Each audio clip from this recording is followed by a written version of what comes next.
If you're looking for a foreground plant that's a bit easier than dwarf baby tears, you'll want to try Glossostigma. Advice from an expert in this Fincast.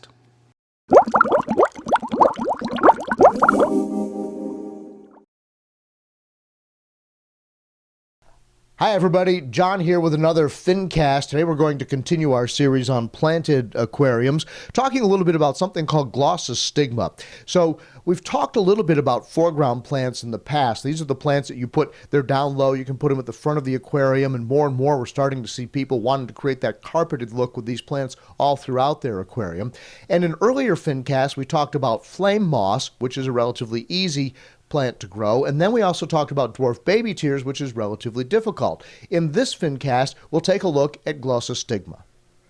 All of this, of course, with the help of Brandon McLean of Florida Aquatic Nurseries, which grows plants in huge greenhouses in Florida and supplies much of the hobby in the United States.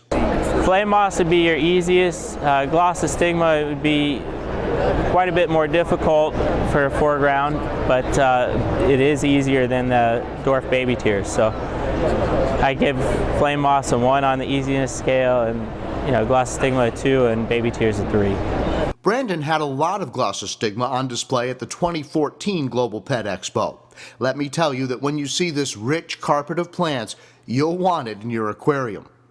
Glossostigma is one of the staples of the nature aquarium style developed by Takashi Amano in Japan. In fact, Amano is credited with creating the popularity of the plant, which he reportedly imported from Australia back before anyone outside of Europe had ever really heard of it. Glossostigma has lighter colored leaves, so that means high light. It will be difficult to grow without the addition of CO2. Fertilizers, including nitrate, phosphate, and iron, should also be added. Like other foreground plants, it's best to plant in small bunches and then wait for them to grow together. Also, when planting, a lot of people separate into the small clumps, plant them about a 1/4 inch apart, and that allows it to fill in even through your tank. And remember that Glossostigma will grow on your driftwood and rocks if you like. You can grow it on the driftwood.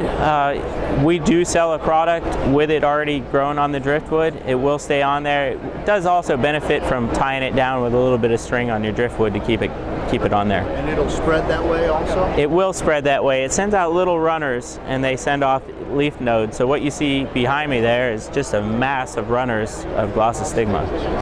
If you're in a hurry to achieve that look, Florida Aquatic Nurseries does supply stores entire mats of Glossostigma, so you'll have to ask your local store to order it for you.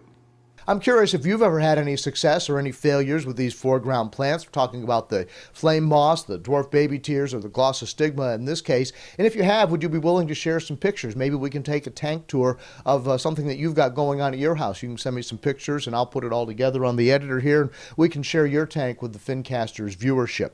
So I've got more videos with Brandon, so if you would just click on the box over here and you can see more about what Brandon has to say on a wide variety of plants, and that's an ever-growing playlist. And then if you're into the marine side of the hobby, there's a lot of Fincasts on coral reefing and that sort of thing. And also I want to let you know that a lot of times I'll be taking a look at conservation efforts and issues related to whatever happens in our aquarium. So take a look maybe at that playlist as well. Thanks for watching, and I'll see you in the next Fincast.